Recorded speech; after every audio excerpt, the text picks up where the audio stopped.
রমজানের আগে সবচেয়ে বড় কাজটা আজকে করব। কি বলেন তো? এই দেখেন, ফ্রিজ পরিষ্কার করা।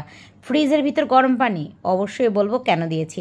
তার আগে সবাইকে বলছি, আমি আফসানা শুরু করছি আজকে ছোট একটা vlog, live vlog with Afsana থেকে সবাইকে ওয়েলকাম জানাচ্ছি। তো ফ্রিজ পরিষ্কার করা সত্যি একটা ঝামেলার ব্যাপার, আমারও ঝামেলা লাগে, কিন্তু আজকে আপনাদের সাথে এমন একটা টিপস শেয়ার করব যাতে করে আপনাদের মাছ মাংস তো গলবেই না, ফ্রিজটাও খুব তাড়াতাড়ি ওয়াশ করতে পারবেন। তাই বলবো, ভিডিও যেখান থেকে দেখছেন ফুল ভিডিওটা দেখবেন এবং অবশ্যই বেশি বেশি করে শেয়ার করে সবাইকে সুযোগ করে দেবেন দেখার।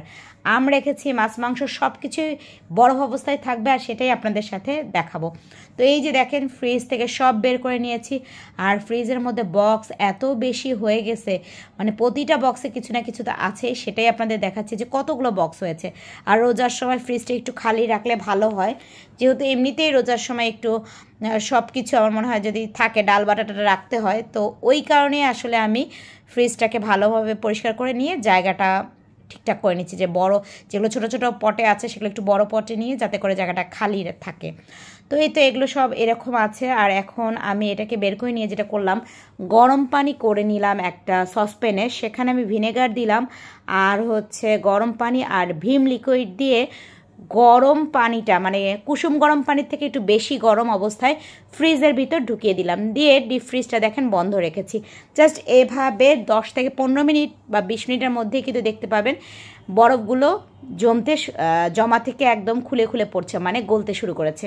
তো এর ফাঁকে আমি একটু ঘরের সব ঝাড়াটাড়া করে নিচ্ছি, ঘর যাচ্ছি আসলে, আর ফার্নিচারগুলো মুছে নিচ্ছি, যে ফ্রিজটাতে যতক্ষণ বরফ গলে যাবে। আর এরই মধ্যে আমি আমার ফার্নিচার মোছার কাজটাও কমপ্লিট করে ফেলি। আর ফ্রিজ পরিষ্কার করলে দেখা যাবে তো আমার গোসল না করলে অন্য কোনো কাজ করতে পারবো না, তাই সবার আগে ফ্রিজ থেকে সব কিছু বের করে নিয়ে দেন একটু ফার্নিচার মুছে সব কিছু গুছিয়ে রেখে তারপরে চলে যাব ফ্রিজ পরিষ্কার করতে। আর ফ্রিজ পরিষ্কার করে আপনাদের সাথে শেয়ার করব যে রান্না বান্না কি করলাম না করলাম, কতটুকু করলাম।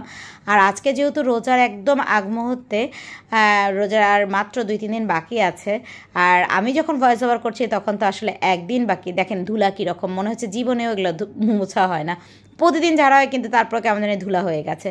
তো রোজার আগ থেকে একটু একটু প্রিপারেশন নিতে হয় আসলে, তো সেটা আমিও নিই, আমার মতো সবাপুরে হয়তো নিয়ে নিয়েছে। তো যেটা হবে আজকে একটু বাজারও করতে হবে।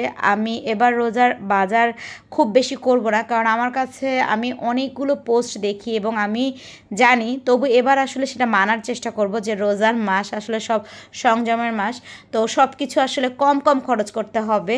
তাই আমি চিন্তা করেছি এবার একটু কিপটামি করে না, জাস্ট সব কিছু যেন একটু কম খরচ করতে পারি, যেহেতু রোজার মাসে একটু সব কিছু দাম বাড়তি থাকে আর খাওয়া দাওয়া আসলে একটু বেশিই হয় আমার মনে হয়। তো আমি এবার চিন্তা করছি খাওয়া দাওয়াটা একটু কমাই দিব। তো এই যে আমি যেটা করলাম, এর মধ্যে আমি ফ্রিজ পরিষ্কার করে ফেলছি। আর ফ্রিজ পরিষ্কার করলাম, আপনাদের ভাইয়া দেখলো বাজার থেকে সে আবার এই মাছগুলো নিয়ে আসছে। কয়েকদিন আগে কিছু মাছ নিয়ে আসছে, সেগুলো আমি কেটে ধুয়ে বেছে রেখে দিয়েছি, আবার এটা নিয়ে আসলো, মানে এক কাজের মধ্যে আর এক কাজ। তো দেশি কই নাকি পেয়েছে, তাই ভাবলো যে এর আগেও নিয়ে আসছে আর আজকেও নিয়ে আসছে। তো ভাবলো যে রোজার মাসে যে কাটাকাটি করার একটু ভেজাল, আর মাছ তেমন খাওয়া হয় না, তো বললো দেশি কইটা যেহেতু ভালো লাগে ফ্রাই করলে, তাই নিয়ে আসি। মানে ওই কাজ শেষ করতে করতে আমার আজকে মোটামুটি গোসল করতে করতে 5টার মতোই বেজে গেছিলো। এই যে সব কিছু একটু গুছিয়ে নিলে এমনি তো ফ্রিজ পরিষ্কার করা একটা ঝামেলা, তার মধ্যে আবার মাছটা কেটে আনছিল, তবুও তো শিং মাছের উপরে ময়লাটা পরিষ্কার করতে বেশ অনেকটা সময় লাগে। এছাড়াও কই মাছ ছিল, তারপর পাঙ্গাস মাছ ছিল, আর এর আগে মুরগি গরু এগুলো তো নিয়ে আসছিল।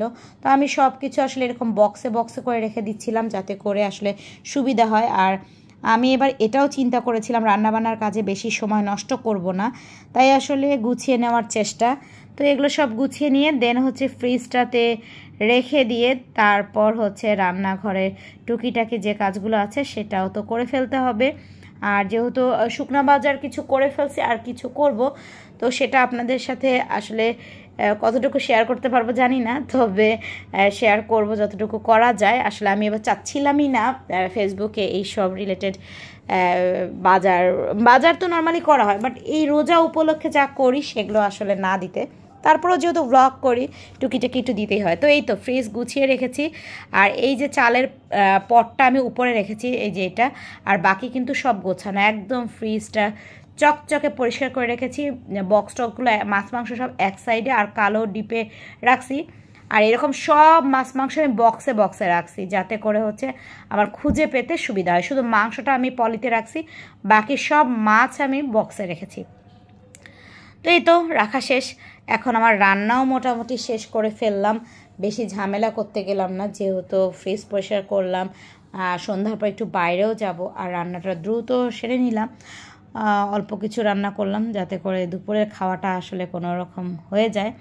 তো রুই মাছ ভুনা করলাম, আর রুই মাছটা ঢেলেও নিলাম। এই তো টুকিটাকি রান্না ছিল আজকে, আর রান্না সবটা শেয়ার করা গেল না। আর আপনাদের ভাইয়া বলছিল যে যেহেতু রোজা একটু পোলাও করো, তাই আমার বাসায় তো জানেনি যে ওরা খুব পোলাও বিরিয়ানি এইসব পছন্দ করে।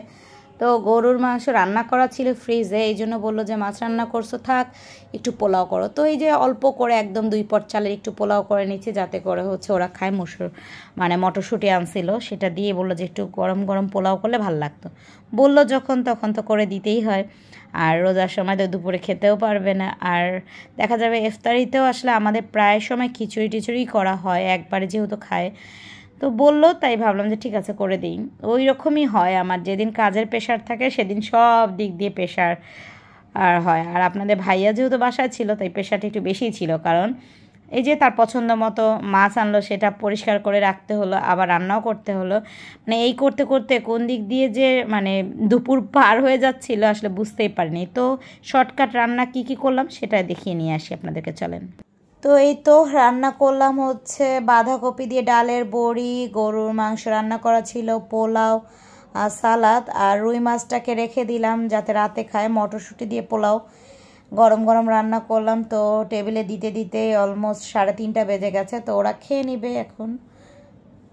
এখন সন্ধ্যার সময় চা খেয়ে দুজনে মিলে বের হয়ে গেলাম। আপনাদের ভাইয়া বলো চলো জিনিয়াসে যাই। আর যেহেতু আমি মাসের 1-2 তারিখে মাসের বাজারটা করে ফেলি, সেটার ব্লগ আসলে শেয়ার করা হয়নি। তো সেখানেই আমি রমজানের বেশিরভাগ জিনিসগুলো নিয়ে নিয়েছি। অলরেডি আপনারা ব্লগে দেখেছেন, আদা রসুন বাটা থেকে শুরু করে অন্যান্য শুকনা জিনিসগুলো আনানো শেষ, মশলা টশলা সব কিছু, জিরা টিরা সব বেটে ফেলছি।